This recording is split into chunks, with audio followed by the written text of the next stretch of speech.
My dear, अब तक जितनी भी एंट्रीज मैंने आपको बताया है वो सारी एंट्रीज एक न्यू बिजनेस के लिए, जैसे बिजनेस स्टार्टेड विद कैश लिखा रहता है। हमने बिजनेस स्टार्ट करके उसमें परचेज सेल्स की एंट्री कर ली। लेकिन अगर बिजनेस पुराना है और क्वेश्चन में हमारे पास ओल्ड बैलेंसेस गिवन है, जैसे पुराने एसेट्स रखे हैं, कैश बैलेंस है, बैंक बैलेंस है, स्टॉक है, ठीक है, डेटर्स है, क्रेडिटर्स है, तब उसकी एंट्री कैसे करेंगे? तो जब भी हम जनरल एंट्री करेंगे, अगर हमारे पास पिछले साल के या लास्ट मंथ के हमारे पास बैलेंस गिवन है एसेट्स और लायबिलिटी करके, तो सबसे पहले हम उसी की एंट्री करेंगे। तो ओल्ड बैलेंसेस की एंट्री करने को हम बोलते हैं ओपनिंग एंट्री, क्योंकि पिछले साल ये बचा हुआ था। सबसे पहले आज हम उसको लिखेंगे। जैसे हम हिसाब किताब करते हैं ना, कि पिछले पिछले महीने हमारे पास हिसाब किताब करके आया कि 800 रुपए बचा हुआ है। अब नया हिसाब बना रहे तो सबसे पहले हम पुराने हिसाब को लिख देते हैं 800, उसके बाद नीचे लिखते चलेंगे। तो सबसे पहले पुराने वाले बैलेंस को इस साल लिखने को बोला जाता है ओपनिंग एंट्री। और आज की इस क्लास में दो क्वेश्चन बताऊंगा, question number 14A, question number 14B और DK Goyal book class 11th। ठीक है, अब ये क्वेश्चन किस तरह से सॉल्विंग है इजी क्वेश्चन, जैसा अब तक बताया सारे क्वेश्चंस बेस्ट उसी तरह से है। जब मैं शुरुआत में ही कहा था, आपके बुक के हर एक क्वेश्चन का 80% जो है ट्रांजेक्शन्स एक जैसे होते हैं, बस 20% उसमें कुछ चेंजेस आते रहते हैं। वो 20% ही समझने की जरूरत है, बाकी ऑलरेडी आप समझ चुके। नहीं समझे तो मुझे जरूर बताइएगा, डिस्क्रिप्शन में मैंने प्लेलिस्ट का लिंक दे रखा है, वहां से जरूर देखिएगा। ठीक है, चलिए शुरुआत करते हैं। क्वेश्चन नंबर 14A पहले करेंगे, 14B बाद में करेंगे। ये देखिए क्वेश्चन है हमारे सामने, following balances appeared in the books of Radhika traders. Radhika traders की बुक्स है 1 अप्रैल 2025 की। अब इसमें कहा गया है एसेट्स गिवन है cash, cash at bank, stock, debtors. But debtors मतलब वो लोग जिनको हमने उधार में सामान बेचा है। कौन कौन है? मोहन 10,000, सोहन 12,000 और दिनेश, 3 लोगों का अमाउंट मिला के 36। तो यहाँ पर डेटर्स की एंट्री करने की कोई जरूरत नहीं है। हम मोहन सोहन, क्योंकि इसमें डेटर्स का नाम के साथ एंट्री होती है। हमारे पास फर्नीचर भी गिवन है, बिल्डिंग गिवन है और लाइबिलिटी में 2 आइटम है। लेकिन दिख रहा है, नॉर्मली हमें पता है कि एसेट्स और लायबिलिटी का टोटल बराबर होना चाहिए, लेकिन यहाँ पर दिखने से तो नहीं लग रहा है। तो इन दोनों के बीच के जो डिफरेंस आएगा ना बेटा, वो कैपिटल होगा। और सबसे पहली एंट्री हम इसी की करेंगे कि क्या क्या हमारे पास एसेट्स है, क्या क्या लायबिलिटी है, क्या क्या है। ठीक है, और उसके बाद बाकी सारे ट्रांजेक्शन जो पॉइंट टू पॉइंट हमारे पास दे रखे हैं, उसकी हम एंट्री यहाँ पर करते हुए चलेंगे। चलिए शुरुआत करते हैं। यहाँ पर हमारे पास ये पहली एंट्री है, एसेट्स है कैश, कैश एट बैंक और स्टॉक। तो सबसे पहले इसी की एंट्री करेंगे। फॉर्मेट तैयार कर लिया हमने। यहाँ पर ये हो गया डेट, पर्टिकुलर्स, ये हो गया LF अमाउंट डेबिट और ये हो गया अमाउंट। सबसे पहले ओपनिंग एंट्री करेंगे, ये 2025 और डेट चेक कर लीजिए। डेट है हमारे पास यहाँ पर अप्रैल का, अप्रैल 1। क्या दे रखा है यहाँ पर? अप्रैल 1 की एंट्री करेंगे। सबसे पहले जो भी एसेट्स है, all the assets are always debit, तो यहां लिखेंगे कैश अकाउंट डेबिट। फिर कैश एट बैंक है, बैंक अकाउंट डेबिट। फिर स्टॉक दिया रखा था हमारे पास, स्टॉक अकाउंट डेबिट। जो भी अमाउंट है उस अमाउंट की एंट्री कर देंगे। ये हो गया 8,000, 7,000 और 30,000। 8, 7, 30, 8,000, 7,000 और 30,000। डन। अब बाकी क्या क्या है वो देखो। अब हमारे पास रखा डेटस, मोहन, सोहन और दिनेश।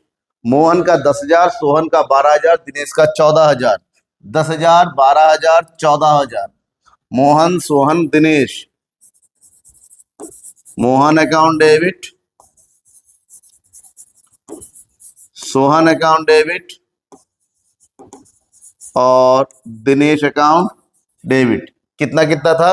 अमाउंट चेक कर लेंगे तो ये 10, 12 और 14। तो यहां लिख देंगे 10,000, 12,000, 14,000। ठीक है, अब उसके बाद क्या बचा हुआ है? फर्नीचर है एंड बिल्डिंग। फर्नीचर है 5,000 और बिल्डिंग है 125,000। 5,000 और 125,000, 5,000 और ये हो गया 1,25,000। तो यहाँ रहेंगे हमारे पास furniture account, furniture account debit, और फिल है बिल्डिंग अकाउंट डेबिट। अब सारे एसेट्स हो गए, तो लायबिलिटी, लायबिलिटी हमारे पास क्रेडिटर्स है एक्स एंड क्या है Y, sorry X and Y. देखिए यहाँ पर क्रेडिटर्स एक्स एंड वाई 5,000 और 6,000, उसकी एंट्री कर देंगे to X account 5,000, to Y account 6,000। हो गया। अब देखिए नॉर्मली मैंने अभी कहा कि डेबिट और क्रेडिट दोनों का टोटल होता है इक्वल होना चाहिए, बराबर होना चाहिए, बट यहाँ पर दिखने में ही लग रहा है बराबर नहीं। तो जो डिफरेंस आएगा वो होगा कैपिटल। रूल है कि लायबिलिटी और कैपिटल का टोटल हमारा क्या होता है, एसेट्स होता है। अब सारे एसेट्स को ऐड कर दो, कितना हो जाएगा, यहाँ हो गया हमारे पास 3 0, 8 7 15, 15 तो 17, 4 21, 10 31, बचा 3। तो 3 व 3 और 3 6, 7 7 और 1 8 9 9 9 2 11, इधर बचेगा 1 और 1 2, 2,11,000 और इधर हो 11। 2,11,000 से 11,000 माइनस कर दो तो हमारे पास बचेगा 2 लाख। ये 2 लाख हमारा कैपिटल हुआ। ठीक है, अब इसको हम क्या करते हैं, इरेज कर देते हैं, इसकी जरूरत नहीं है हमें। तो अब यहाँ पर ऐसा लिखना है, being opening entry made, opening entry made. अब इसके बाद सारे एंट्री हम वैसे ही चलाएंगे जैसा क्वेश्चन में दे रखा है। ठीक है, यहाँ पर दे रखा है पहला, bought goods of list price 6,000 from Khanna brothers less 15% trade discount and 2% cash discount paid 40% price at same time. ठीक है, तो इस तरह के क्वेश्चन मैं ऑलरेडी आपको बता चुका हूं। तो सबसे पहले तो यहाँ पर ये देख लो क्या है, 6,000 का गुड्स परचेज किया, कितने का, वर्किंग नोट में ये चलेगा सब कुछ। 6,000 का गुड्स परचेज किया, जिसमें से 15% का ट्रेड डिस्काउंट माइनस कर दो, 15 6 90, कितना माइनस हो गया, 900। तो बचा कितना, 5,100। अब इसमें से वो पेमेंट कर रहा है 40% सेम टाइम, तो इसका 40% निकाल लो। तो 40% हो गया, 4 एकम 4 0, 4 एकम 4, 4 पंजे 20, 4 एकम 4, 4 पंजे 20, कितना हो गया, 2,040। बचा कितना, 0 6 0, इधर हो गया 3,060 रुपए उधार हो गया, 2,040 रुपए का पेमेंट आया है। और 2,040 रुपए पर 2% का डिस्काउंट मिल रहा है। ठीक है, तो कितना हो गया, 2%, 0 हो गया, 4 दूनी 8, 0 2 दूनी 4, तो पॉइंट लगाया एक, तो ये हो गया 41 रुपीज। पेमेंट कितना आएगा, 9, 13 में से 4 गया 9, इधर बचेगा 9, इधर 1,099 रुपए। तो क्योंकि सेल किया है, सॉरी परचेज किया है, तो यहाँ पर एंट्री करेंगे अप्रैल 2। तो परचेज है, हम लिखेंगे परचेज अकाउंट डेबिट 2। परचेज किससे किया है, खन्ना ब्रदर्स, तो लिख दो यहाँ पर 2 खन्ना ब्रदर्स। जो अमाउंट का पेमेंट नहीं किया है वो जाएगा खन्ना ब्रदर्स में, और ये हो गया 3,060 रुपीज।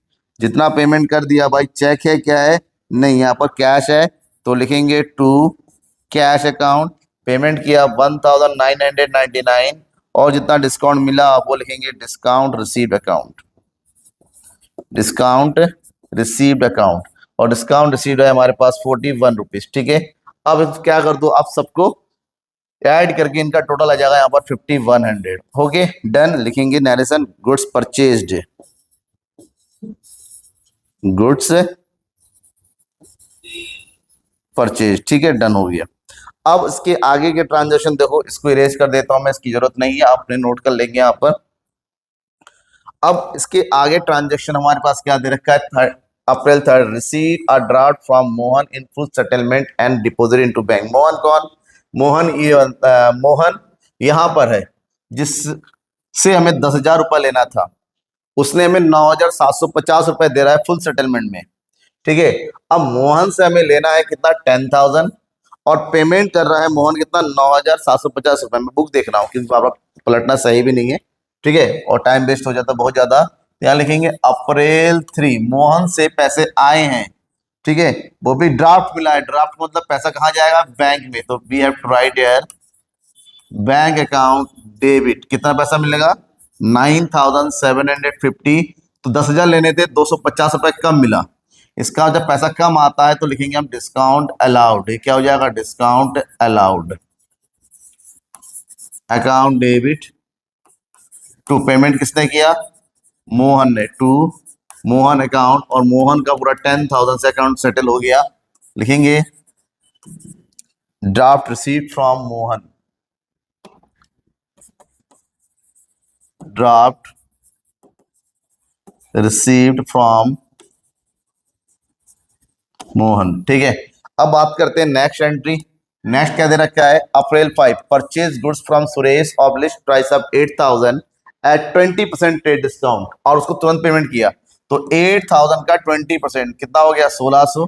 माइनस कर देंगे, जीरो जीरो कितना हो जाएगा? 4, 7 में से 1 गया 6, 6400 रुपए का सामान परचेस किया सूरज से, सुरेश से, और ऑन द स्पॉट पेमेंट कर दिया। तो purchase account debit to Suresh account 6400 की एंट्री करेंगे हम। तो यहां पर एंट्री करो purchase account debit, purchase account debit किससे परचेज किया? टू सुरेश अकाउंट, कितना अमाउंट लिखेंगे? 6400, और इसका डेट डाल दो, डेट है आपका अप्रैल 5। लिखेंगे goods purchase from Suresh. Okay, now next point. Next point क्या दे रखा है? April 8 sold goods and receive a cheque, सामान बेचा, चेक मिल गया। Bank account debit to sales account, कितना अमाउंट हो जाएगा? 25,000 की एंट्री करेंगे। ठीक है, पैसा तुरंत आ रहा है ऑन द डेट ऑफ 8। तो डेट ऑफ 8 लिखेंगे, पेमेंट आ रहा है चेक से, तो बैंक अकाउंट। हाँ, इसके जस्ट बाद एक पॉइंट और लिखा हुआ देखने रखेगा कि deposited the above cheque into bank. Cheque मिला 8 को, क्योंकि पैसा बेचा, सामान बेचा, लेकिन ये चेक अगले दिन, ध्यान में रखना, अगर चेक उसी दिन बैंक में जमा होता है तो bank account debit to sales करते हैं, क्योंकि चेक मिला तो है लेकिन वो घर पे रखा बैंक में, तो बैंक में जिस दिन एंट्री होता है उसी दिन की एंट्री में अलग से करनी पड़ती है। तो यहाँ पर 8 की एंट्री करेंगे, 10 की एंट्री करेंगे, तो 8 की एंट्री में चेक मिलने की एंट्री करेंगे। तो जब चेक मिलता है, जब जमा नहीं होता, तो उसकी एंट्री करते हैं चेक इन हैंड करके। तो cheque in hand account debit to, sale किया था हमने, टू सेल्स अकाउंट, और इसका अमाउंट था जाके 25,000। लिखेंगे गुड्स सोल्ड, क्योंकि पेमेंट हमने आया तो है लेकिन जमा नहीं किया, लेकिन goods sold and check receive. लिखेंगे चेक रिसीव कि आया है चेक। अब ये चेक अगले दिन 10 को जमा किया बैंक में। अब बैंक में एंट्री करेंगे, बैंक डेबिट तभी होता है जब बैंक में एक्चुअली में पैसा आए। तो ये 25 तो नेक्स्ट डे जमा होगा, तो लिखेंगे to cheque in hand account, मतलब जो आया था वो बैंक में जमा कर दिया। To cheque in hand account 25,000। लिखेंगे cheque deposited into bank, bank में जमा कर दिया चेक। अब नेक्स्ट एंट्री की बात करते हैं। क्या बोला जा रहा है? Sohan deposited in our bank, Sohan ने हमारे बैंक में 4,000 डिपॉजिट किया। सोहन कौन? सोहन देखिए, ये जिससे हमें 12,000 रुपए लेने थे, अब सोहन ने हमें 4,000 रुपए का पेमेंट कर दिया। पेमेंट कर दिया है और वो बैंक में जमा किया पैसा। तो बैंक में जमा हुआ है तो bank account debit to Sohan account की एंट्री करेंगे हम यहाँ पर। तो करिए entry, bank account debit to Sohan account, कितना अमाउंट करेंगे? 4,000 रुपीज वो पेमेंट कर रहा है, तो 4,000 की एंट्री करेंगे। तो नरेशन लिखेंगे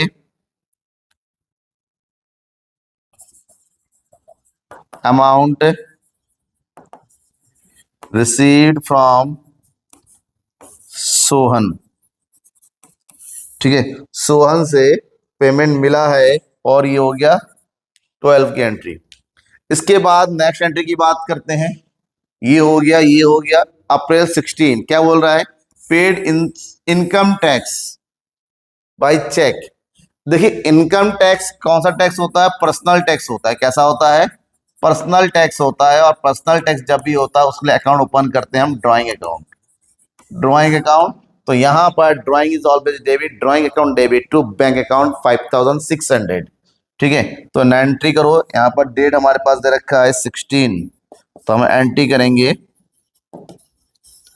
drawing account debit to bank account, क्योंकि चेक से पेमेंट किया है और ये अमाउंट है हमारे पास 5600, 5600। ठीक है, तो क्या लिखेंगे, income tax paid, income tax paid. हो गया बेटा, दैट्स क्लियर। ये हमारा फर्स्ट फेज की एंट्री है। अब मैं इसको इरेज करता हूं क्योंकि एंट्री बहुत सारी है, लॉन्ग क्वेश्चन है। इसको इरेज करता, आई थिंक आपने नोट कर लिया होगा।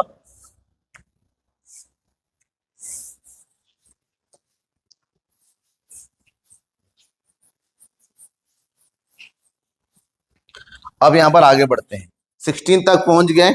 अब बढ़ते हैं आगे 17 को, 20 को। Receive a cheque from Sohan and send to bank.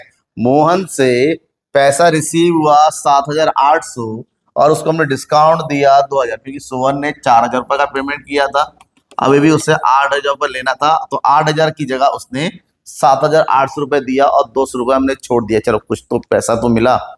तो जब पेमेंट मिलता है और उसके बैंक में जमा भी हो गया, तो बैंक अकाउंट डेबिट, जितना डिस्काउंट दिया तो discount allowed account debit to Sohan account.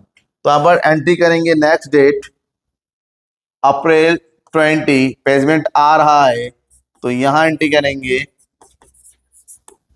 Bank account debit 7800, जो 200 रुपये छोड़ रहे हैं, that is discount allowed account debit 200 to Sohan account, the amount is 8000। 12000 था, 4000 पहले मिल चुका, 8000 ही मिल गया, तो अकाउंट पूरा खत्म हो गया। तो लिखेंगे चेक रिसीव्ड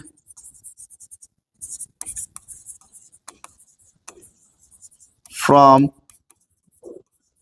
सोहन, सोहन से चेक रिसीव हुआ और कंप्लीट हो गया। अब बढ़ते हैं नेक्स्ट ट्रांजेक्शन की तरफ।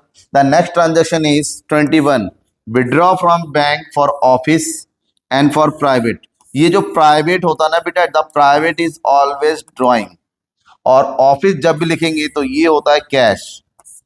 ऑफिस में कैश आया 2000 रुपए और घर पे लेके गए 4000 रुपए, तो कैश आया, कैश अकाउंट डेबिट। ड्राइंग किया है तो ड्राइंग अकाउंट डेबिट, पैसा निकला कहां पर, लिखा है बैंक से, तो टू बैंक अकाउंट। ठीक है, तो एंट्री हमें करना है यहां पर अप्रैल 21 की।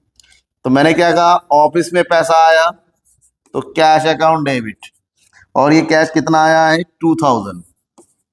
ठीक है, घर पे पैसा गया है तो ड्राइंग, तो ड्राइंग अकाउंट डेबिट कितना है, ड्राइंग, द ड्राइंग इज 4000, और दोनों अमाउंट निकला है बैंक से, तो लिखेंगे टू बैंक अकाउंट। कितना हो जाएगा यहां पर टोटल 6000। अब नए से लिखेंगे cash withdraw for office and personal use, personal use के लिए पैसा निकाला और किसके लिए, ऑफिस के लिए पैसा निकाला। जो भी प्राइवेट होगा, पर्सनल होगा, वो हमेशा ड्राइंग होगा, ध्यान रखिएगा। चलिए, ये हो गया 21। Next 23, sent a cheque to X in full settlement to his account 4900। X देखा यहां पर है, इसको 5000 रुपए देने थे। अब 5000 की जगह उसको दे कितने रहे, 4900, मतलब हमारा 100 रुपए बच गया, हमारा बचा है, क्योंकि हमें पेमेंट, जब हमारा पैसा बचता है तो वो होता है डिस्काउंट रिसीव्ड। तो एंट्री क्या करेंगे, एक्स को मिला, एक्स अकाउंट डेबिट, तो यहां पर हो जाएंगे 23, क्या एंट्री करेंगे, एक्स अकाउंट डेबिट, और एक्स को हमने क्या दिया है, चेक दिया है, तो चेक कहां से जाएगा, बैंक से, तो बैंक अकाउंट डेबिट कितना 4900, और 100 रुपए हमारे बच गए, तो जो बच गया उसकी एंट्री करो, तो discount received account to discount receive, कितना हो जाएगा यहां पर 5000, ऐसे लिख दो, cheque paid to X, done. Okay, transaction complete. Next transaction, the transaction is here, cheque of Sohan return by bank as dishonoured. Sohan ने जो चेक दिया था ये वाला, कब चेक दिया था? 20 अप्रैल को। उसने चेक दिया था 7,800 और हमने डिस्काउंट दिया था 200। अब वो चेक सोहन का बैंक ने वापस कर दिया। क्यों हो सकता है? बाउंस। क्योंकि चेक डिसऑनर का मतलब होता है चेक बाउंस हो गया, उसके अकाउंट में पैसे नहीं रहे होंगे, चेक बाउंस हो गया। जब चेक बाउंस हो गया उस समय हमें डिस्काउंट क्यों भी रिटर्न ऑफ करना पड़ेगा। अब सोहन से कहेंगे भैया पैसे दे, तेरा चेक बाउंस हो गया, तो उसकी एंट्री जो करेंगे, सोहन ने जो चेक दिया था, कहाँ है सोहन वाला? देखिए सोहन वाले एंट्री हमने कहा किया था, ये है, ठीक है, 20 को। अब उसी को उल्टा घुमा दो तो ये डिसऑनर हो गया। ये अमाउंट है हमारा, डेट है 27। सोहन वहां पर क्रेडिट किया था, यहाँ पर सोहन को डेबिट करेंगे। Sohan account debit to bank account, bank से पैसा आ गया 7,800 और जो हमने डिस्काउंट दिया था डिस्काउंट को भी हटा दो भैया, जब पैसा आया ही नहीं तो डिस्काउंट कहाँ था? तो यहाँ भी लिख देंगे डिस्काउंट। अब यहाँ पर क्रेडिट रिसीट मत कर देना, डिस्काउंट मिला नहीं था, हमने दिया था, वो दिए को कैंसिल कर दिया। अकाउंट का रूल है, किसी चीज को माइनस करना है तो सेम को उल्टी अपोजिट एंट्री कर दो। यहाँ पर हो जाएगा 8,000। तो यहाँ नए से लिखेंगे Sohan cheque, Sohan cheque was dishonour, dishonour, ठीक है, ये डन हो गया। अब बढ़ते हैं आगे। अब यहां पर क्या बोला जा रहा है? दिनेश बस डिक्लेयर्ड इंसॉल्वेंट। इंसॉल्वेंट का मतलब होता है भैया दिनेश कंगाल हो गया, पैसा देने की हालत में नहीं है। और कह रहा है एंड अ पेमेंट ऑफ 60 पैसे इन अ रुपी। 60 रुपीज इन रुपी का मतलब होता है 60% फ्रॉम हिज स्टेट, का मतलब होता है उसकी प्रॉपर्टी। सोहन पैसे देने की हालत में नहीं है तो उसके बाद जो प्रॉपर्टी है उस प्रॉपर्टी को बेच के 60% मिला, तो बचा 40% क्या हो गया? 40% डूब गया। जो पैसा डूब जाता है उसको बोलते हैं बैड डेब्ट्स। क्या बोलते हैं? Bad debts. अब देखो कहां पर है दिनेश, दिनेश यहां पर है, दिनेश से लेना है 14,000। तो 14,000 का 60%, 14,000 का 60% होता है 8400। इसका मतलब होता है, और ये हो गया 5600। इतना मिला और ये हमारा ये हो गया बैड डेब्ट्स और ये पैसा आ रहा है, ठीक है, चेक से। तो जितना पैसा आया वो बैंक में डाल दो, जो नहीं आ रहा है डूब गया, वो डूब गया मतलब बैड डेब्ट्स में। तो एंट्री हम करेंगे यहां पर, डेट है हमारे पास 28। दिनेश से पैसा आ गया 60%, 14,000 का कितना पर निकाला था हमने? 60, 1484, 84। जितना डूब गया तो वो होता हमारा बैड डेब्ट्स। ये हो गया बैड डेब्ट्स अकाउंट डेबिट, कितना? 40%। और ये हो गया टू दिनेश। दिनेश का अकाउंट क्या हो गया? क्लोज हो गया। कितने हजार से? 14,000 से। डन हो गया। अब लास्ट एक एंट्री बचती है हमारे पास। लास्ट एंट्री में क्या कर रहा है? Bank allowed interest. बैंक ने इंटरेस्ट अलाउ किया मतलब हमें मिला है। तो बैंक ने इंटरेस्ट हमें दिया है तो हमारा बैंक में पैसा आ रहा है, तो bank account debit to interest account. और बाकी पे किया है मतलब पैसा गया है, तो एक बार में एक की एंट्री कर दो। चलो यहां पर इस साइड को हम क्या करते हैं? इरेज कर देते हैं।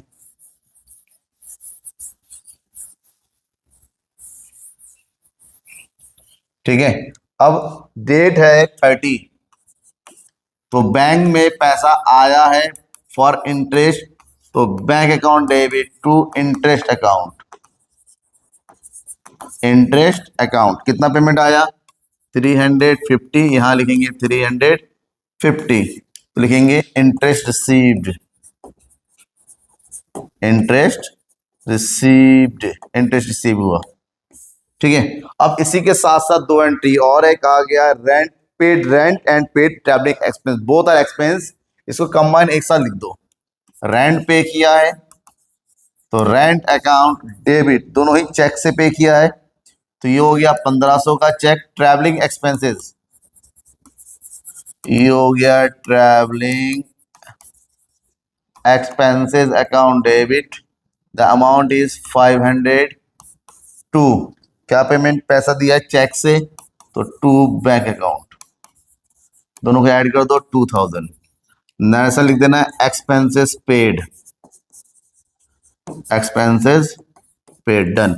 अब लास्ट में जितने भी एंट्री आप तक की है उन सबको क्या कर दो, टोटल कर दो। और मेरे ख्याल से जो बुक में टोटल किया हुआ है ये टोटल हमारे पास आएगा 3,35,450, 3,35,450। अगर नहीं आता तो जरूर बताइएगा क्यों नहीं आए। ठीक है, तो ये एंट्री थोड़ी लंबी जरूर है, क्वेश्चन बड़ा है तो समझना पड़ेगा। तो लेकिन कहीं पर भी आपको लगता है कि जरा सा डाउट है तो हर एक ट्रांजेक्शन, जिस ट्रांजेक्शन में आपको पार्टिकुलरली डाउट है उस डाउट को मुझसे पूछेंगे, क्योंकि डाउट पूछेंगे तभी क्लियर होगा, जब तक नहीं पूछेंगे क्लियर नहीं होगा। क्योंकि मेरा एक ही है मोटिव कि बच्चों को एक एक ट्रांजेक्शन समझ में आना चाहिए, इसलिए थोड़ा सा मैं उस ट्रांजेक्शन पे ज्यादा फोकस करता हूं जहां पर वो ट्रांजेक्शन थोड़ा सा दिक्कत करता है। फिर भी आपको अपना हार्डनेस पूछना है कि कहां पर आपको दिक्कत होती है। चलिए, अब इसमें एक क्वेश्चन और है यहां पर 14 भी सेम टू सेम वैसा ही है, यहां पर भी बहुत सारे ट्रांजेक्शन हैं। ठीक है, पेशेंस तो चाहिए करने के लिए। सबसे पहले एंट्री करेंगे ओपनिंग एंट्री, बाकी चीज तो आपको समझ में आ गया, पॉइंट टू पॉइंट पढ़ते चलेंगे करते चलेंगे।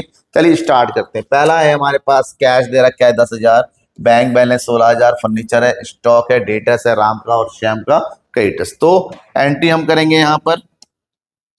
तो सबसे पहले ये तो हो गया हमारे पास क्या चीज, डेट, पर्टिकुलर्स, LF, अमाउंट। सबसे पहले पहली एंट्री करेंगे, the first entry on first date, date है 2023 अप्रैल 1 और एंट्री कर दो जो जो हमारे पास है कैश इन हैंड, ये हो गया कैश अकाउंट डेबिट और ये अमाउंट हमारे पास 10,000। दूसरा है बैंक अकाउंट डेबिट, ये हो गया हमारे पास 16,800। फिर हो गया हमारे पास furniture, all the assets are always debit, बेटा डोंट बी कंफ्यूज्ड, ये हो गया 8,000। Next is stock, stock account debit, the amount is यार 50,000। नेक्स्ट इज डेटर्स, डेटर्स में हमारे पास जो नेम दे रखा, नेम दे रखा नहीं दे रखा तो डेटर्स लिखते, बाकायदा नेम दे रखा है तो लिखेंगे यहां पर Ram account debit, the Ram is 8,000 and here is Shyam account debit, the Shyam amount is 12,000। so the next is creditors, दो है अनिल एंड सुनील तो लिखेंगे to Anil account, the amount of Anil is 4,000 और here is to Sunil account and the amount of Sunil is 5,000। अब यहां पर देखिए दोनों में बड़ा डिफरेंस है, सो मैंने कहा जो डिफरेंस होता है the difference is always capital, the capital. अब दोनों का टोटल करेंगे, यहां पर टोटल करेंगे, देखिए कितना हो गया, इसको टोटल करेंगे, ये हो गया हमारा 800। ठीक है, ये हो गया 6, 8, 14, 14 और 8 कितना हो गया, 14 और 8 22, 23, 24, 3, 4, 9, 10, 1,04,800 में से हमें क्या करना है, 9,000 माइनस कर देना है। तो बचेगा 008, 14 में से 9 गया 5, इधर बचेगा 9, 95,800 रुपीज, 95,800 का हमारा कैपिटल आ गया। और उसकी वजह से लिखेंगे opening entry made, opening entry made. Done हो गया, चलो डन हो गया तो डन डना डन कर देते हैं, इसको हटा देते हैं, यहां पर इसकी जरूरत नहीं है। अब ट्रांजेक्शन शुरू करते हैं। इसके बाद स्टार्ट हो गया अप्रैल 2 को, receive a cheque, receive a cheque from Ram, Ram से पैसे लेने थे 8,000 रुपए और कह रहा है full settlement of his account deducting 5% cash discount. Ram से 8,000 रुपए लेने थे, उसमें से हमने 5% का डिस्काउंट दे दिया, 8 पंजे 40, 400 रुपए, तो हमें मिलेगा 7,600। तो ये हो जाएगा डिस्काउंट अलाउड। ठीक है, चेक से मिल रहा है तो एंट्री करेंगे bank account debit, discount allowed account debit to Ram account. चलो एंट्री कर देते हैं। So entry is of April 2, entry क्या करेंगे, पैसा आया चेक से।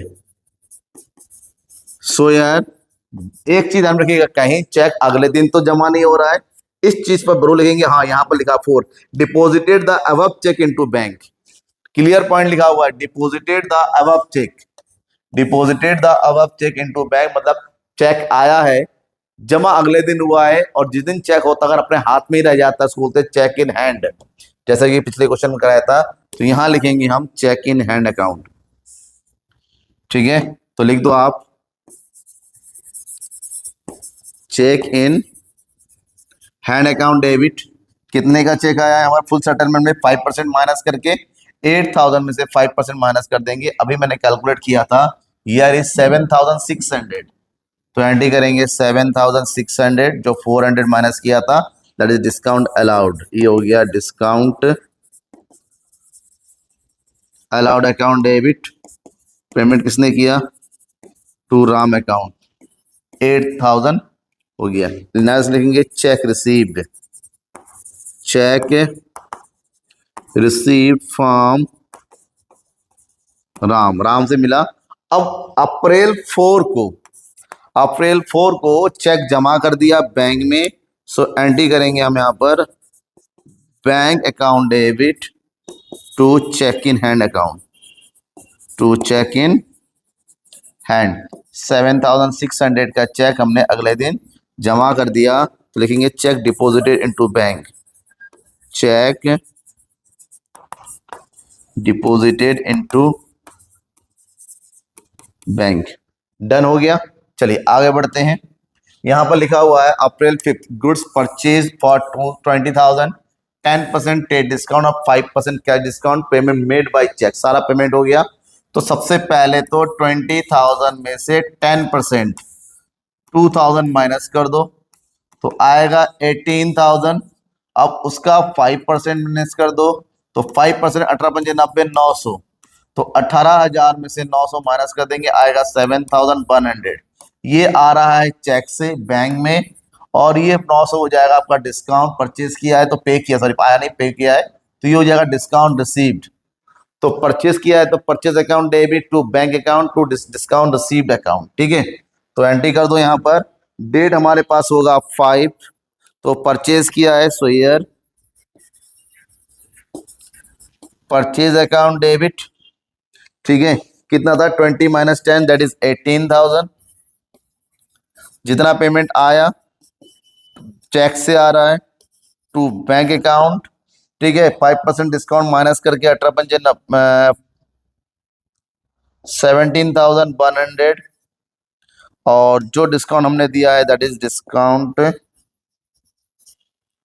रिसीव्ड। कितना हो जाएगा? 900। लिखेंगे गुड्स परचेज्ड। जब हम पेमेंट ऑन द स्पॉट करते हैं तो किसी का नाम लिखने की जरूरत नहीं, गुड्स परचेज लिखना इनफ है। अब नाउ नेक्स्ट एंट्री करेंगे 6, receive a cheque from Shyam 3,800। देखिए श्याम कहां पर है? ये है 12,000 रुपये से लेने थे, लेकिन उसे क्या है 3,860 rupees discount allowed to him 140 rupees and cheque deposit into the bank on the same date. Shyam से चेक मिला और उसी दिन जमा कर दिया, तो bank account debit discount allowed account debit to Shyam account. ठीक है, तो यहां पर डेट है हमारे पास 6 अप्रैल 6, तो एंट्री करेंगे। पेमेंट आ रहा है सेम डेट, जा बैंक में जा भी रहा है, तो bank account debit that is 3,860। जितना हमें नहीं आया है, जिनमें हमने छोड़ दिया that is discount allowed account debit to, किसने दिया पेमेंट? श्याम, टू श्याम। तो ये हो गया हमारे पास कितना? 4,000। तो लिखेंगे amount receive from Shyam. Now next transaction हो जाएगा हमारे पास April 10, cheque paid to Anil after deducting 2% cash discount. Anil कहां पर है? ये है, अनिल को देने हैं 4,000, जिसमें से माइनस कर देना है 2%, तो 4 दूनी 8, कितना हो गया? 80 रुपए। पेमेंट कितना कर रहे हैं हम? 3,920 रुपए। तो अनिल को पे कर रहे हैं कैश, तो Anil account debit to cash account, जितना बच गया है वो है डिस्काउंट रिसीव्ड अकाउंट। ठीक है, तो अनिल अकाउंट डेबिट, ये हो गया हमारे पास 10, एंट्री कर दो। अनिल अकाउंट डेबिट, और अनिल को देना था कितना रुपए total, 4000, to cash account, to discount received account. ठीक है, 2% छोड़ दिया, 80 रुपए, तो पेमेंट आएगा 3920 रुपए, सॉरी जाएगा। तो ये हो गया cash paid to Anil, done. आगे 15, old furniture sold for 800, furniture बेच दिया, फर्नीचर परचेस किया तो फर्नीचर अकाउंट डेबिट। बेचते हैं तो उल्टा कर देते हैं, तो ईयर इज पेमेंट, बेचने से पैसा आ रहा है, तो और ये हो गया अप्रैल 15, पेमेंट आ रहा है तो एंट्री करेंगे पेमेंट रिसीव करने की, कैश अकाउंट डेबिट। कितना पेमेंट आ गया यहाँ पर, 800, पेमेंट किस चीज का है, फर्नीचर बेचने का है, तो to furniture account, that is 800, नर्सरी दो furniture sold, here is furniture sold, done. आगे बढ़ते हैं, ये हो गया April 16, sold goods to Shiv Prasad अब list price of 10,000 at trade discount of 15, 10,000 का सामान 15% के ट्रेड डिस्काउंट में बेचा, तो हमें क्या करना है, 10,000 में से 15% यानी 1500 माइनस कर देना है, तो 8,500 रुपए में बेचा शिव प्रसाद को। कुछ नहीं दे रखा है, नेम दे रखा है, मतलब उधार बेचा, तो उधार बेचने की एंट्री करेंगे, ये हो गया हमारे पास डेट 16, तो एंट्री करेंगे Shiv Prasad account debit to sales account, to sales account, तो 10,000 का 15 माइनस कर देंगे तो 8,500, हियर इज आल्सो 8,500, तो लिखेंगे narration goods sold to Shiv Prasad. ठीक है, next is paid for furniture repair to Bahadur Singh. ठीक है, ये देखिए यहां पर लिखा हुआ है, ये हो गया paid for furniture repair to Bahadur Singh 800। अब बहादुर सिंह को पेमेंट करो, किसी को पेमेंट करो, तो पेमेंट किस चीज का है, रिपेयर का है, ना कुछ खरीदा ना कुछ बेचा, तो रिपेयर जब होता है अलग से, तो रिपेयर के लिए अकाउंट बनता है रिपेयर अकाउंट, और पेमेंट कैश ही करोगे तो एंट्री करेंगे repair account debit to cash account 100 of April 20, तो लिखेंगे अप्रैल 20, एंट्री करेंगे यहां पर repair account debit 100 to cash account. ठीक है, तो लिखेंगे cash paid for repair, repair कराया इसलिए कैश पे कर दिया, डन। आगे नेक्स्ट ट्रांजेक्शन क्या है, 25 receive a cheque from Shiv Prasad. अब ये शिव प्रसाद कौन, देखिए यहाँ पर 16 को सामान बेचा था 8,500 का, after detecting 4% cash discount cheque बस डिपोजिटेड इनटू बैंक, 8,500 रुपीज उससे लेने थे, 4% का डिस्काउंट छोड़ दिया हमने, तो 4% में छोड़ दो, 4 पंजे 20, 4 8 32, 32 और 2 कितना हो गया 34, 340 0618, तो 8,160 रुपीज रिसीव हुआ। जितना रिसीव हो रहा है बैंक अकाउंट डेबिट, जितना छोड़ दे रहे हैं उसको जो हम क्या करते हैं डिस्काउंट अलाउट में डाल दो, तो यहां पर कर देंगे बैंक अकाउंट डेबिट। ठीक है, फिर क्या लिखेंगे, यहां हो जाएगा discount allowed account debit to Shiv Prasad, to Shiv Prasad 8,500 का था। ठीक है, अभी कैलकुलेट करके बताया मैंने कितना 340, और ये हो गया 340 का डिस्काउंट, तो यहां हो जाएगा हमारे पास 8,160। ठीक है, तो ये डेट है हमारे पास शिव प्रसाद वाला 25, नेशन लिख दो, check receipt from Shiv Prasad. ठीक है, अब हम आते हैं, बाकी हमारे पास अभी 2 ट्रांजैक्शन है, तो दो ट्रांजैक्शन के लिए स्पेस बना लेते हैं यहां पर।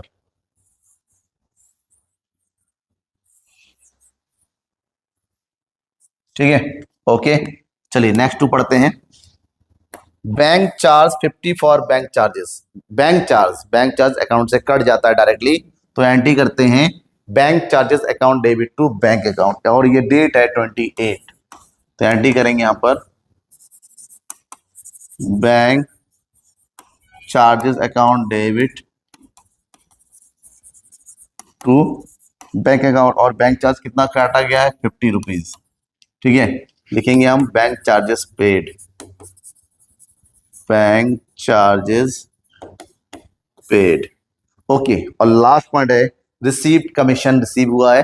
रिसीव होने का मतलब पैसा आया है, तो कैसे आया है पता नहीं, जब कुछ नहीं देता है सोर्स, तो लिखेंगे cash account debit to commission account. ठीक है, कमीशन का पैसा आया है to commission account, the amount is of 200, तो लिखेंगे narration commission received to commission received, okay done. अब लास्ट वही सेम टोटल कर दो, यहाँ पर बुक में टोटल दे रखा है 1,64,000, किसी किसी बुक में ना मेरा टोटल मिस्टेक है, तो आप अपना टोटल कर लेना। आप टोटल बाई चांस कहीं पर बुक का अलग है और आपका अलग आ रहा है तो बताइएगा कि मेरा अलग आ रहा है, तो जरूर देखेंगे कि आखिर अलग क्यों आ रहा है। कहीं कहीं एक दो क्वेश्चन में है कि बुक के बैलेंस के साथ हमारा टोटल मैच नहीं कर रहा है, कुछ 100 रुपए का अंतर पड़ रहा है, हो सकता है मे भी किसी क्वेश्चन में ऐसा होता है, तो जरूर बताइएगा मुझे किस क्वेश्चन में ऐसा आ रहा है। ठीक है, और क्यों वो डिफरेंस आ रहा है मैं आपको समझाऊंगा तब। ठीक है, तब तक के थैंक यू एंड बाय।